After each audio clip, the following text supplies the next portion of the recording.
This can't be happening. He can't do that, you say. I hear you. I get it. I feel the same way. But the longer you stay locked in that thought, that this can't be happening thought, the more of your precious time and energy you waste. The more you will feel burnt out, overwhelmed, exhausted. But what's worse, as long as you are fighting against reality, you are not seeing what you can do to make things better. That's why acceptance is key to resilience. Acceptance is foundational. Acceptance allows us to stop fighting what we cannot change so that we can focus on what we can change. Once you accept what is happening, then you can make the shift. There's a passage in The Lord of the Rings that captures this shift beautifully. So in the book, Gandalf and Frodo are having a conversation about what is happening in the world. They just discovered that Frodo is in possession of the one true ring of power, a ring that was forged by the evil Sauron. Gandalf tells Frodo a little bit about the history of Sauron and the ring and how Sauron was defeated, but he also tells him that the dark forces are gathering again. So let me read you this passage. And so Gandalf says, "Always after defeat and a respite, the shadow takes another shape and grows again." "I wish it need not have happened in my time," said Frodo. "So do I," said Gandalf, "and so do all who live to see such times. But that is not for them to decide. All we have to decide is what to do with the time that is given us." All we have to do is decide what to do with the time that is given us. Gandalf acknowledges and validates the feeling, "I too wish this was not happening now." And so does everyone in these times. But then he pivots. He helps Frodo refocus his thought to what he can change. We don't get to choose the times we live in, but we do get to decide what we do with the time we have. You're probably familiar with the Serenity Prayer, which is meant to help people make this shift. A shortened version is, "God, grant me the serenity to accept the things I cannot change, the courage to change the things I can, and the wisdom to know the difference." If God is not something that you're into, that's fine. You can just modify this prayer to starting with "grant me." So grant me the serenity to accept the things I cannot change, the courage to change the things I can, and the wisdom to know the difference. This is the shift that is needed from fighting against reality to accepting what we can't change so that we can focus on what we can change. So in the next episode, we'll address the second part of this prayer. How do we change the things we can change? But today we'll focus on that tricky first part. How do we accept the things we cannot change? It's a lot more difficult than one would think. Actually, I think you know how hard it is. Today's episode, Acceptance, the Key to Resilience. Welcome to Resilience in Dark Times. I'm your companion and guide, Michael Glavin. If you're feeling overwhelmed by political upheaval and environmental crisis, you're in the right place. This podcast is for everyone who refuses to normalize injustice or ignore planetary emergencies. Together, we'll transform anxiety into action and build the emotional resilience we need to keep fighting. Let's begin.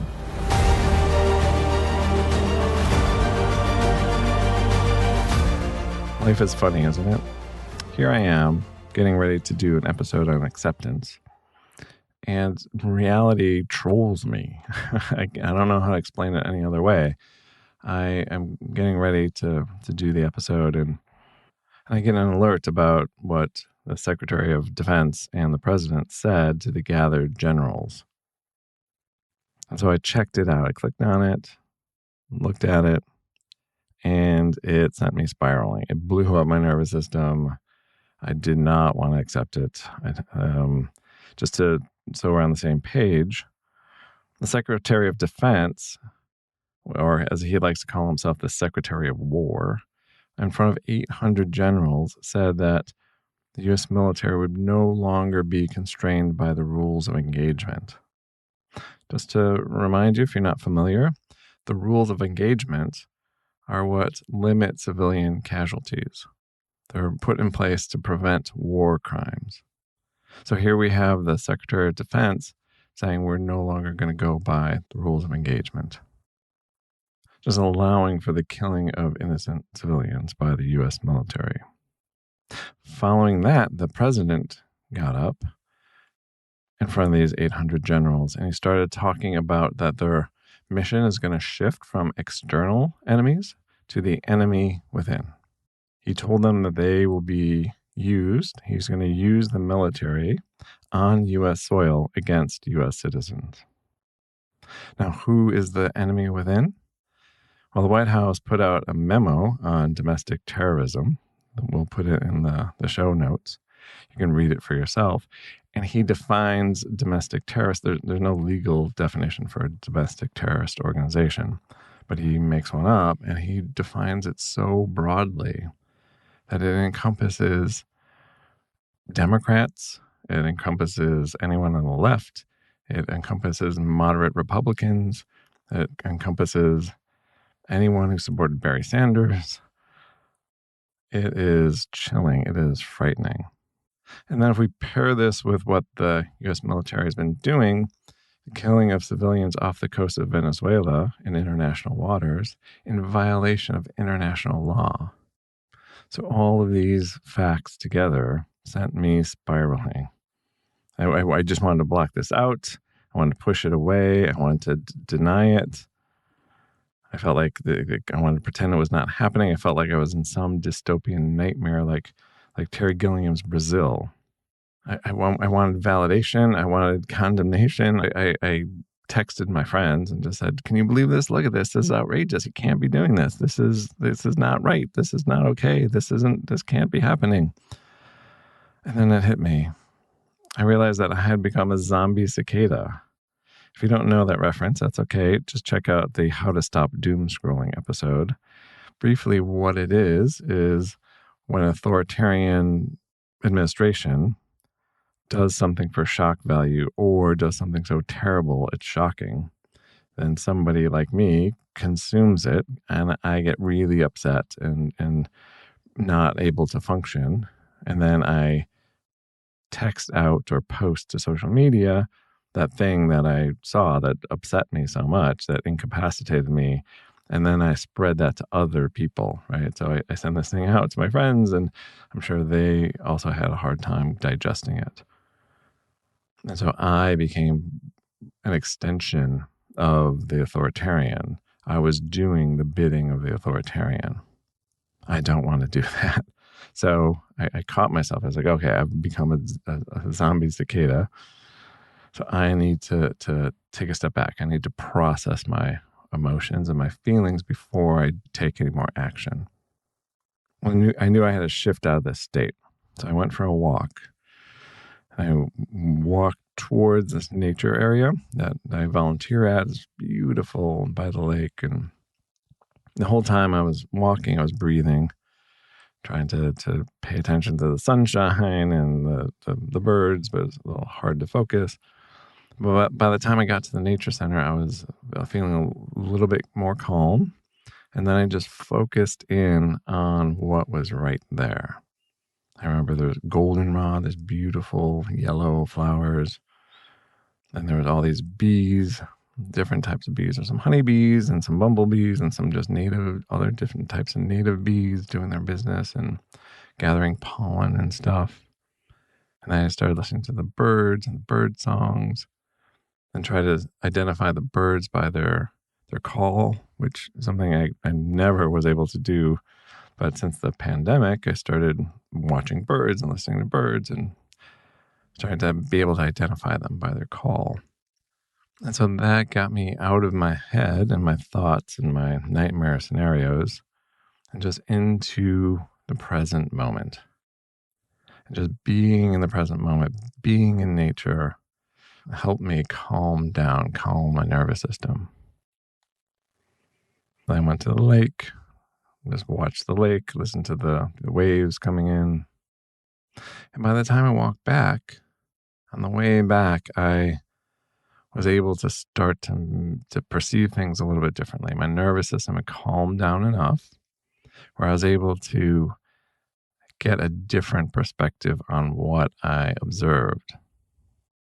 And yes, they were both saying scary things, terrifying things, terrible, terrible things the defense secretary and a president should not be saying ever. And what I noticed, especially with the president, was a feeble man, feeble in mind and in body. He looked so tired. He was shuffling. He was losing energy in what he was saying. He rambled. He was incoherent at times. He just went on saying just like, wait, what is he talking about? And I thought about the Secretary of Defense going up there and telling people, right, telling these soldiers, generals who devoted their lives to honor, to protecting the United States in an honorable way, and him telling them that they need to do things that are dishonorable. They need to disgrace themselves and disgrace the country and conducting war in a dishonorable way.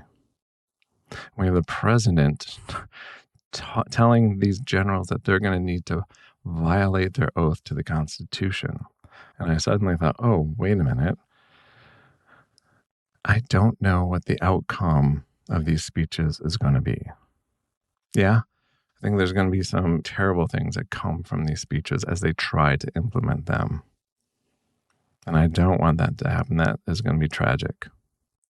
I can't stop that. I can't control that. But there's also the possibility that some good is going to come out of this.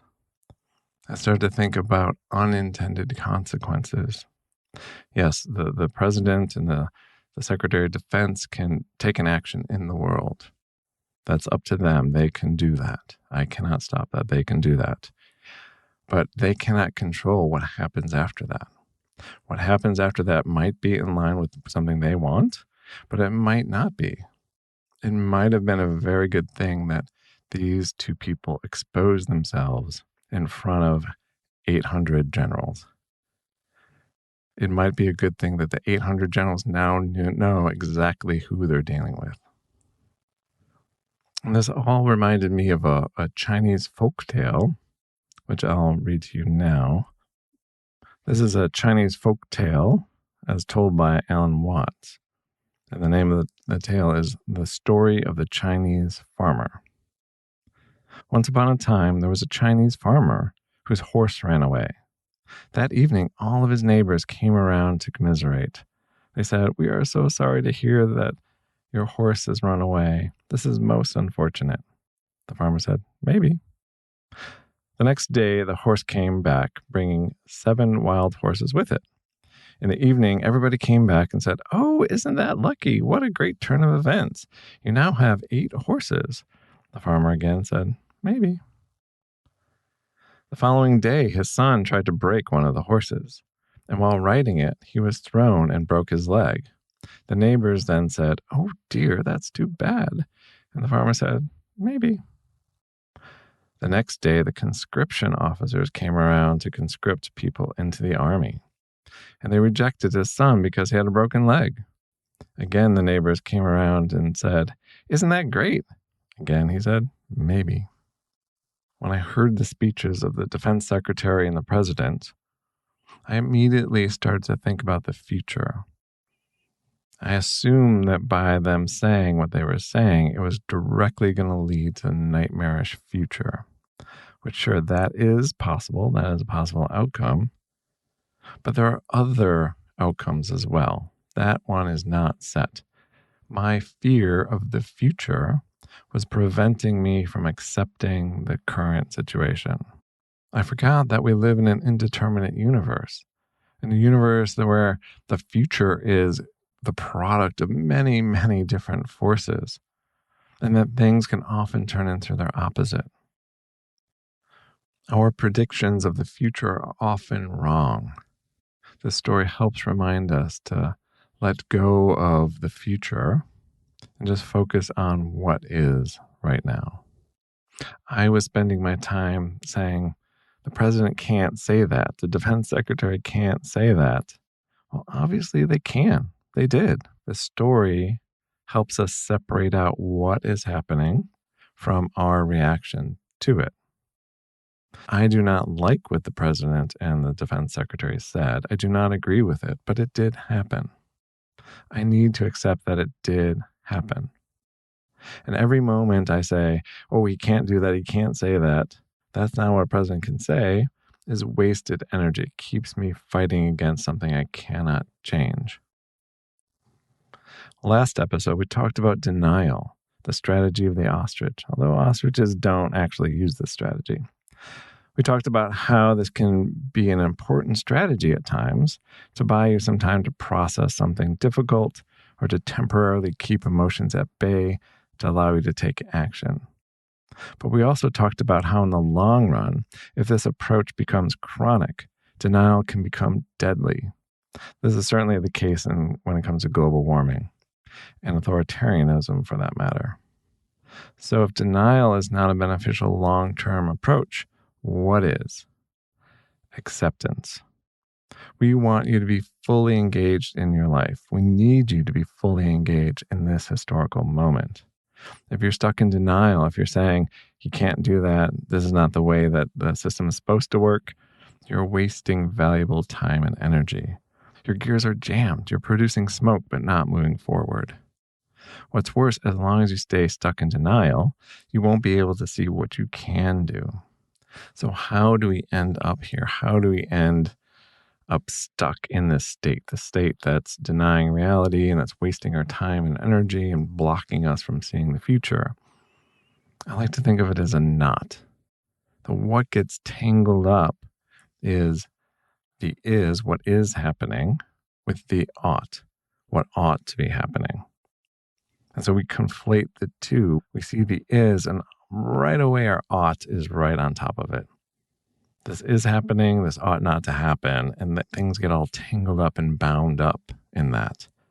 And that prevents us from moving forward, from doing anything else. We then seek validation, like, this shouldn't be happening, should it? And then other people say, no, this shouldn't be happening.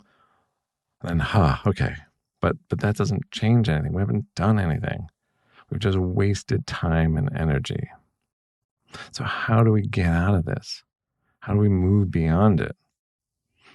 The first thing we need to do is we need to separate out what is from what should be. We see injustice in the world and we think that shouldn't be happening. That's a normal, natural response. But then when we remind ourselves that is happening, and then also, I don't want it to happen. So it is happening, but I don't want it to happen. What do I want? I want justice. I want an ecological society. I want whatever it is that you're wanting. So there are two things here. The what is happening that I need to accept. I need to accept that it is happening. When we're talking about acceptance, you're not accepting that it should be happening. You're not accepting anything in the future. What you're just saying is you're acknowledging that it is happening. That's how we separate it out. What is happening? It is happening. And then I don't want it to be happening. Okay. What do you want? I want justice. I want an ecological society. Great. I want us to live free in communion and cooperation, in harmony. Great. Then you have these two threads, the what is and the what ought. The what is injustice, suffering, pain, and the what ought, social justice, ecological stewardship. So it's this double vision that's needed, this separating out, not getting it tangled up. James Baldwin, in Notes of a Native Son, I can't imagine James Baldwin's life and what he went through and how difficult it was. So when he says something like this quote that I'm going to talk about, it's very inspirational. James Baldwin writes, "It began to seem that one would have to hold in the mind two ideas which seemed to be in opposition. The first idea was acceptance, totally without rancor, of life as it is, and men as they are. In light of this idea, it goes without saying that injustice is a commonplace. But this did not mean that one could be complacent, for the second idea was of equal power, that one must never accept these injustices as commonplace, but must fight them with all one's strength. That captures this duality, these two threads, the one of life as it is, accepting it as it is, not arguing with it, just being with it.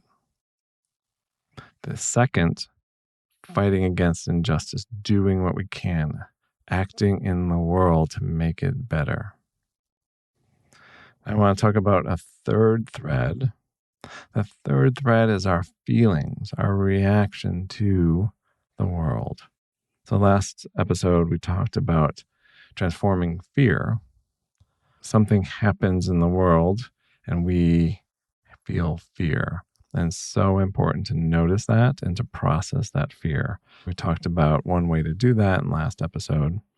I think we'll have other episodes, future episodes, on how to process anger, how to process grief, how to process sadness, but also how to process joy and awe and wonder. But for now, I think it's important just to note that that is a third thread. So first thread is what is happening.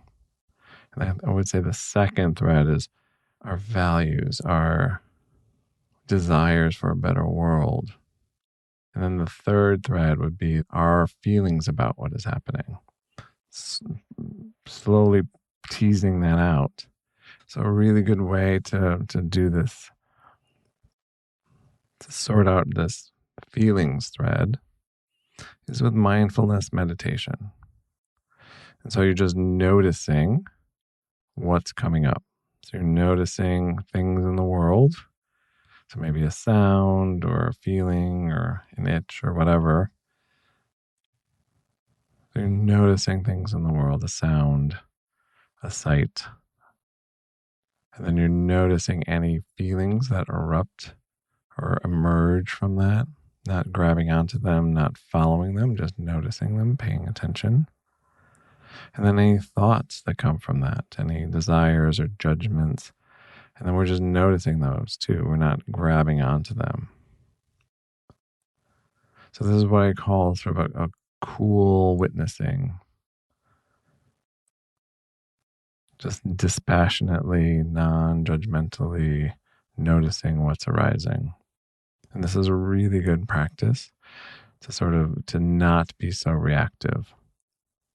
So when we conflate what should be happening, shouldn't be happening with what is happening, then we become reactive where we lose our freedom in that moment. So it's really important to separate out, okay, this is happening. I'm noticing this is happening. I'm noticing my anger in response to this happening. I'm noticing my thought of this shouldn't be happening. I want to do something to prevent this or stop this. When we separate out these different threads, then we can take action. Then we can do something.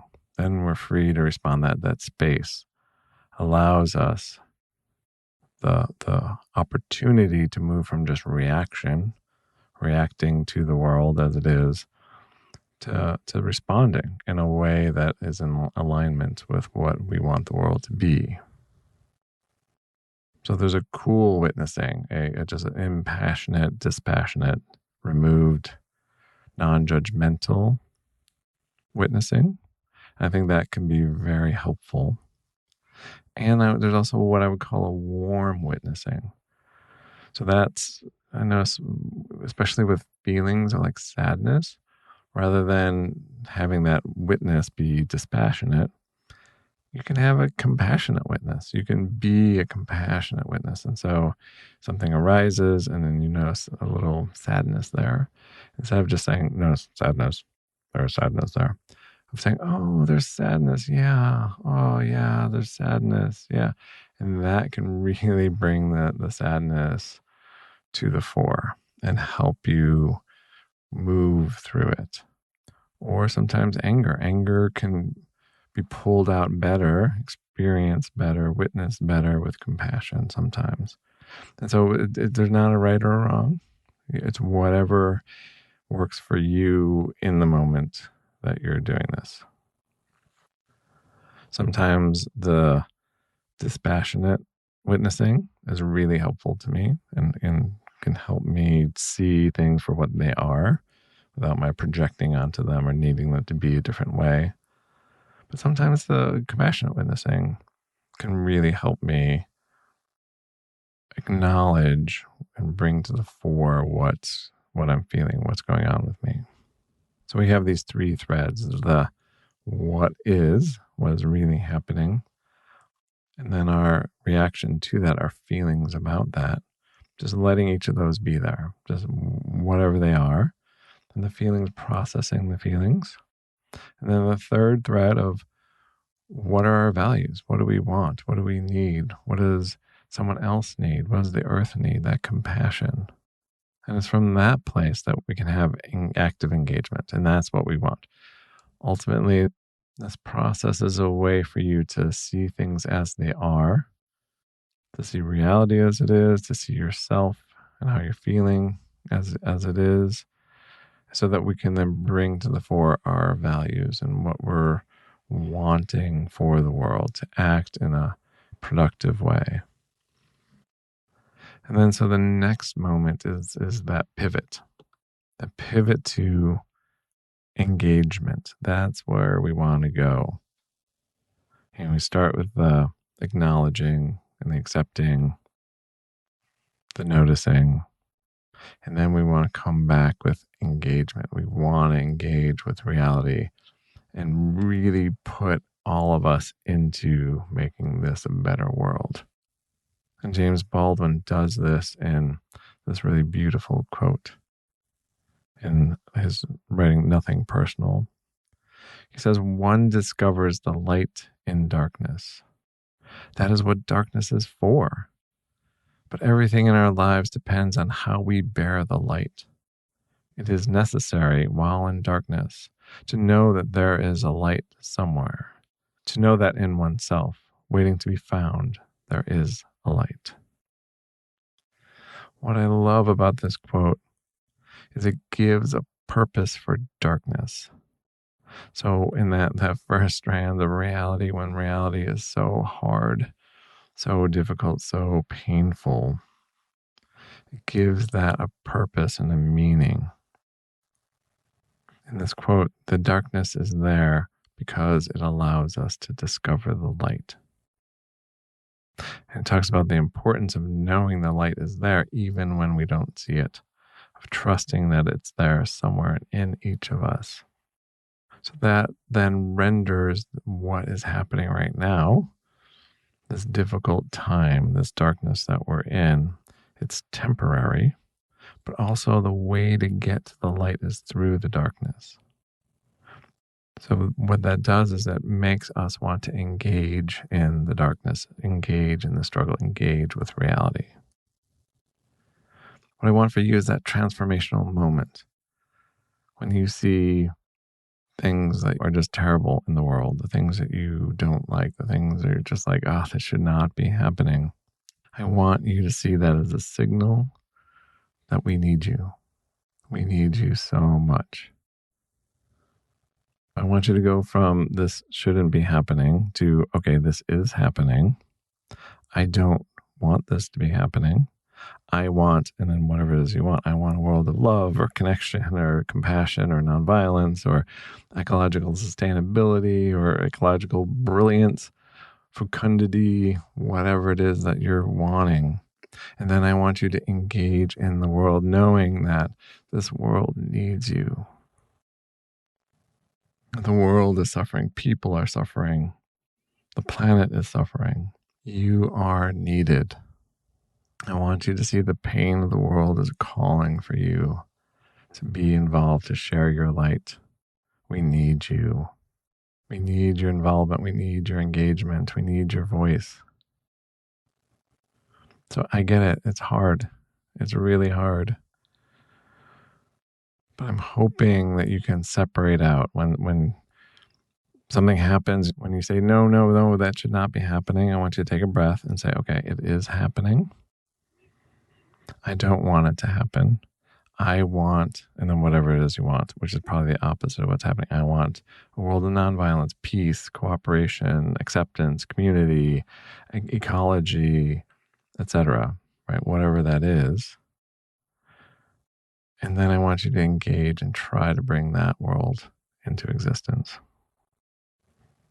Okay? That's what I want. That's my wish for you and for the world. But what about me? And what about the threats of the Secretary of Defense and the President?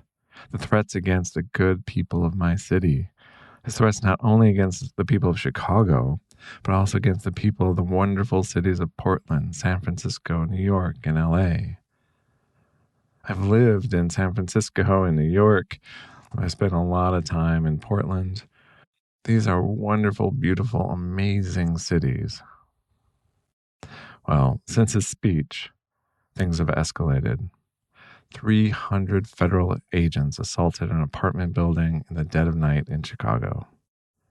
Some of them rappelling down from an Apache helicopter. Doors broken open, men, women, and children, many of whom were American citizens, ripped from their beds, some naked, forced into the street, children taken from their parents and zip-tied to each other. People's homes ransacked, their property destroyed.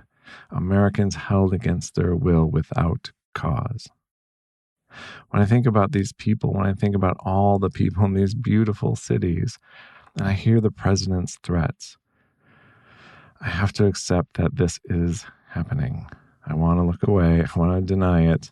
But I have to accept that this is happening. I have to see that thread for what it is. And I have to separate out and process my feelings around it. I need to recognize that thread as well. The fear, the anger, the outrage. And then I can focus on that third thread. The world I want to live in, a peaceful world of cooperation, freedom, community. And so I cannot stay silent. I cannot sit by quietly. Yes, I'm scared, but I need to do what's right. I need to stand alongside these people. I need to do my part. So I'm increasing my participation in our community organization that non-violently protects valued members of our community. But the exciting thing is that the non-violent resistance is growing. In Chicago and Portland, all across the country, people are non-violently resisting. And I'm proud to be part of this movement. This movement of people who will not bow down to a dictator. The more violent and aggressive the federal forces are, the more the non-violent resistance will grow. This all reminds me of a poem by Raynard Rilke called "Let This Darkness Be a Bell Tower." This is translated by the late and totally awesome Joanna Macy. Rest in power, Joanna. All right, here it is. Quiet friend who has come so far, feel how your breathing makes more space around you. Let this darkness be a bell tower and you the bell. As you ring, what batters you becomes your strength. Move back and forth into the change. What is it like, such intensity of pain? If the drink is bitter, turn yourself to wine. In this uncontainable night, be the mystery at the crossroads of your senses, the meaning discovered there. And if the world has ceased to hear you, say to the silent earth, I flow. To the rushing water, speak, I am. I can't make the pain of this moment go away. I wish I could, but I cannot. So my wish for you and for me and for all of us is for us to be able to transform what batters us, the pain that they dish out, the horror, the injustice. My wish is for us to transform that into our strength.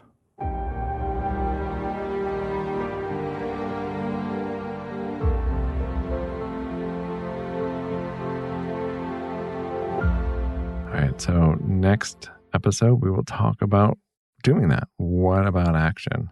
We'll talk about all the different things that are possible for you to do, but you don't need to do all of them. You just need to do what you need to do. And we'll talk about figuring that out next time. Before we go, I just want to ask you a favor. So I've been posting this podcast to Facebook, and Facebook is not showing it to anyone. I get like 3 or 4 views, and that's it. Because I think Facebook knows that this is a podcast, and so they want me to pay for advertising to let people see it. And when I pay for advertising, then it's sent out to just anybody, and I get a lot of terrible things said by the far right on the post. So I really need your help if we're going to get the word out there that this is available. And if you think this is helpful, then please share this with some people you know, and rate and review and all those things too. That is very helpful. And that's how I'd love to have this podcast grow. So please take a moment and share this with somebody you think would appreciate it. All right. Thank you.